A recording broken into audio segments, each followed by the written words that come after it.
I'm Italian and Jewish, so I'm both of those things. Hey. Which means I like to eat a lot and then talk about it in therapy.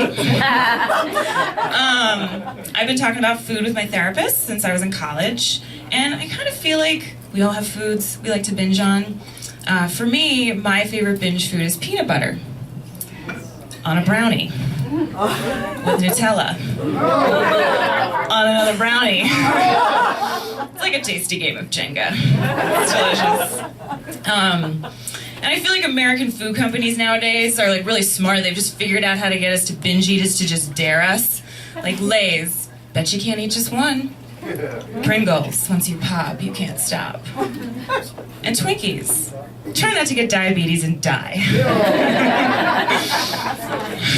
And if you're a binge eater like me, like even when you clear all of those trigger foods from your home, you know you're still going to end up binging on the most boring thing you have left, like a pack of plain rice cakes. Right? With like club soda, just something really awful to wash it down with. It's like binge watching a season of Bones on Netflix. It's like just right up there with that. Oh, you guys like Bones? You guys are Bones fans? Oh, I'm so sorry. I'll pick another TV show next time I do that show. I'm a pretty ambitious person. And you guys know like a huge part of living here in LA is self-improvement. So a couple years ago, I went from binge eating to bulimia. You're like, oh shit, she said a scary word. It's fine, guys. I am doing well. I'm in recovery. And just before I continue with my set, how's everybody enjoying their dinner tonight? Is everyone having a good meal? I know the food here is amazing. The problem with bulimia is that it works. Really think about that for a sec. And people you then come across like unintentionally become enablers. So a couple years ago, people would come up to me, they'd be like, oh my God, Sarah, you look so good, you're so thin, what are you doing? Killing myself through starvation and malnutrition. Oh, well, honey, it's working. And for a while, I kind of had that crazy attitude. I was like, oh, it is working. And then, of course, my family stepped in and was like, no, it's not. So to help get me on track, my family helped me out, got me a lot of healthy stuff at Whole Foods to like help with my recovery. But then after a while, all they could do was complain about how expensive it was. And I wanted them to understand, like, guys, this is money well spent. Like, I just wish I could have been like, organic yogurt, $4. Almond butter, $8. Not having your daughter die of bulimia? Priceless. And I should mention another supermarket that's a favorite amongst bulimics besides Whole Foods, Ralph's. That's a little grooner. I'm always like, oh, should I tell it? But I got a little chuckle out of you guys.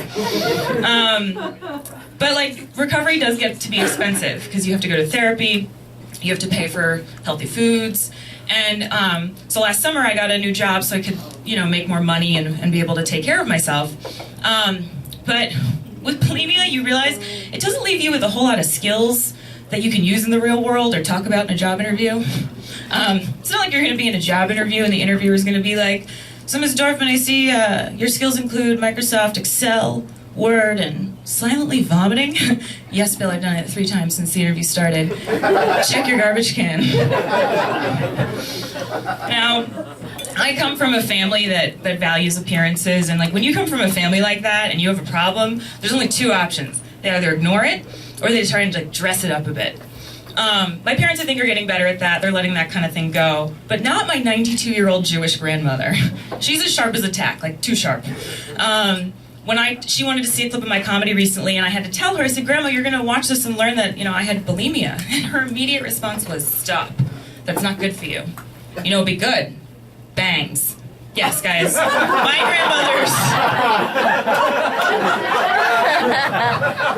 grandmother's response and cure for everything are bangs, which I do not have still. She's been on a crusade to have me get them since 1993. They're her cure for everything. Oh, you broke up with your boyfriend? Get bangs. You lost your job? Get bangs.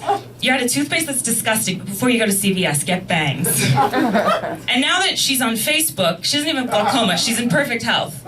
So genetically, I'm like very excited for my future, but right now it's very annoying. Because when I change my profile picture, she will comment, Nice picture, but it would have been better with bangs. And this coming from a woman who, when she takes off her wig and takes out her teeth, looks like Gollum from Lord of the Rings. It's like, bangs, my precious, bangs. All right, guys, that is my time. Thank you very much for fun audience.